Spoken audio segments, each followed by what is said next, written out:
Hello everyone, कैसे हो आप सब। मैं आपके सामने 2026 क्वेश्चन पेपर लेकर आ गई हूँ।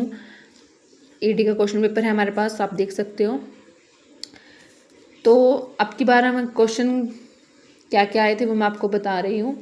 मीनिंग ऑफ एंटरप्रेन्योर क्या होता है, एंटरप्रेन्योर क्या होता है, उसके मॉडर्न टेक्नोलॉजी एमएसएमई क्या होता है, फाइनेंशियल फिजिबिलिटी क्या होता है, डिमांड फोरकास्टिंग क्या होता है, वर्किंग कैपिटल क्या होता है, और tax consequences startup in India के बताने थे हमें। उसको कोई 4 सब्सिडीज बतानी थी न्यू बिजनेस यूनिट्स की। ठीक है, आप देख सकते हो, सही स्क्रीनशॉट ले सकते हो आप, आगे आपको काम आएगी। What do you mean by entrepreneurship क्या होता है, डिस्क्राइब द इंपॉर्टेंस है, उसके महत्व के बारे में चर्चा करनी थी। ठीक है, जो इकोनॉमिक्स में होते हैं। ठीक है, economic explain the main functions quantity of a good entrepreneur, एक अच्छी उद्यमिता के लिए मुख्य कारण और गुण की व्याख्या करनी थी। ठीक है, unit second, what do you mean by MSME, ये क्या होता है, लघु एवं मध्यम उपक्रम से आपका क्या अभिप्राय है।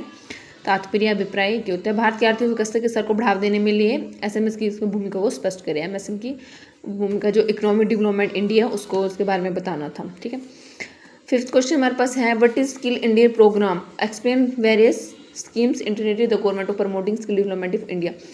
स्किल इंडिया कार्यक्रम क्या है, भारत में कौशल विकास को बढ़ाने के लिए सरकार द्वारा शुरू की गई विभिन्न योजनाओं की व्याख्या करें।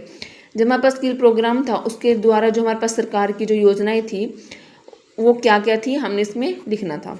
ठीक है, और सेकंड थर्ड हमारे पास ये थी, थर्ड में फर्स्ट क्वेश्चन था, explain various type in different business opportunity for setting new business unit, also explain and contact of project report.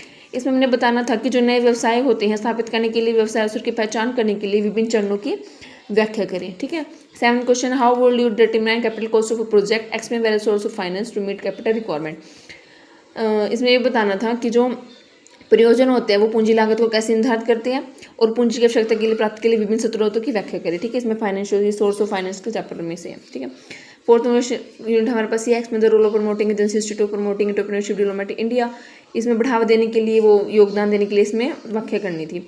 उसके बाद 9 question, discuss the central government institute for promoting entrepreneurship in India, Bharat में जो केंद्र सरकार की जो स्थिति थी उसके बारे में चर्चा करनी थी, तो वो इसमें हमारे लिखना था।